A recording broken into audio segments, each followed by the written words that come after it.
Right, I am back and I'm indoors. I'm trying not to make videos indoors, but sometimes it's just the way it has to be. But I'm back because I have just picked up one of these. It's called the RetroSnap camera, and these come with a little different coloured snap-on faceplate, so you can pick whichever colour you like.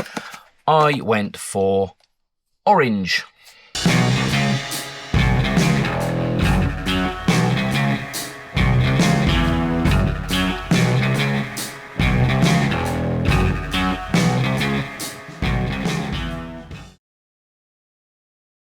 Now, this kind of little cheap plastic toy camera has been around for a little while. You'll have seen the Camp Snap camera probably, which is the one that's probably dominated most of the marketing.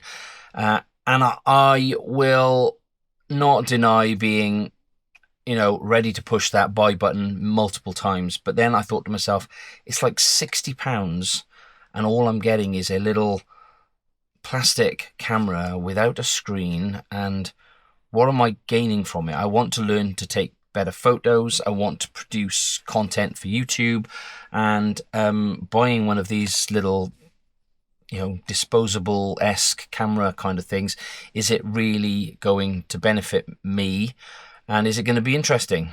And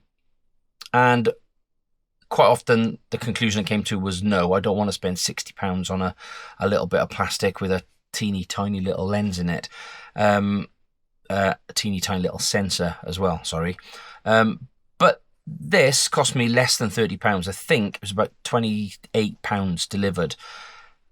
That was a little bit more of a easier decision to make. So what do I think? I don't know yet. I've hardly used it. The photos you've just seen of all the orange stuff were all taken with that in the standard setting. I'm going to do a bit more of an experiment with it at the moment. But I'm going to do a bit more of an experiment with it shortly and take it out now, especially as we have some nice weather, and take it out and take some photos.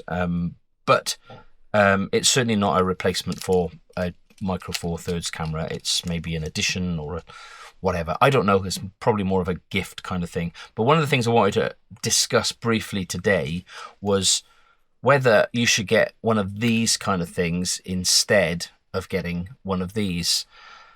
I made a video about this little, people were calling them the Oreo lens last year, but this is effectively just a lens cap with a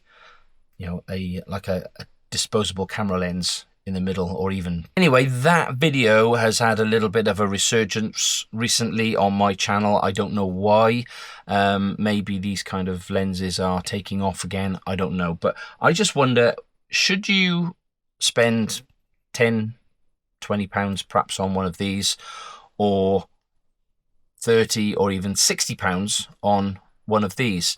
And I think this could be a bit more of a deep dive in another video, but I just wanted to make a very quick one today because I haven't uploaded anything recently and I need to keep YouTube and you happy.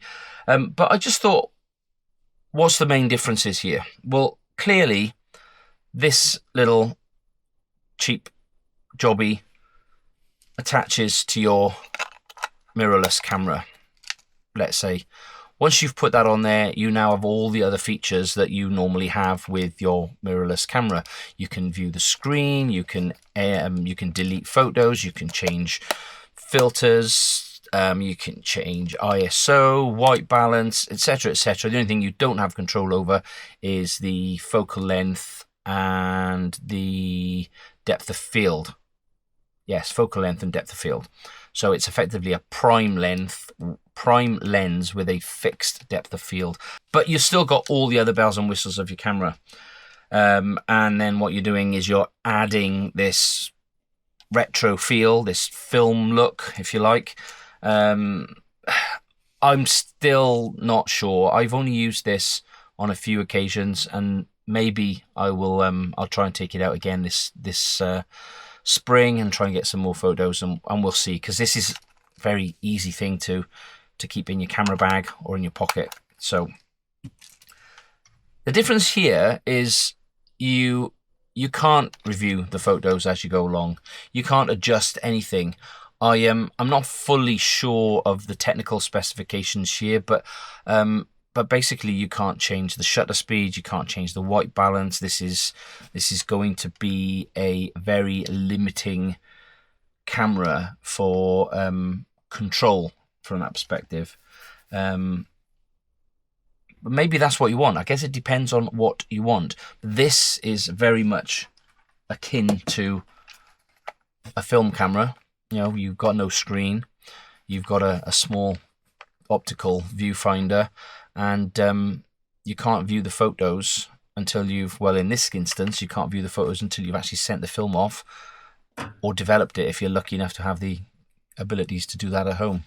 At least with this camera, you can take more than 30 odd photos, and you can delete them and you can shoot away at your heart's content. So the jury's out a little bit. I'm going to give this a bit of an experiment. I want to make sure that you have seen that I bought this, and maybe you follow and see what my thoughts are once I've given it a bit of a road test, so to speak. But in the meantime, what do you think? Have you bought one of these, or have you bought one of these little lenses? And what do you think? And what would you like to see if I do a comparison between them?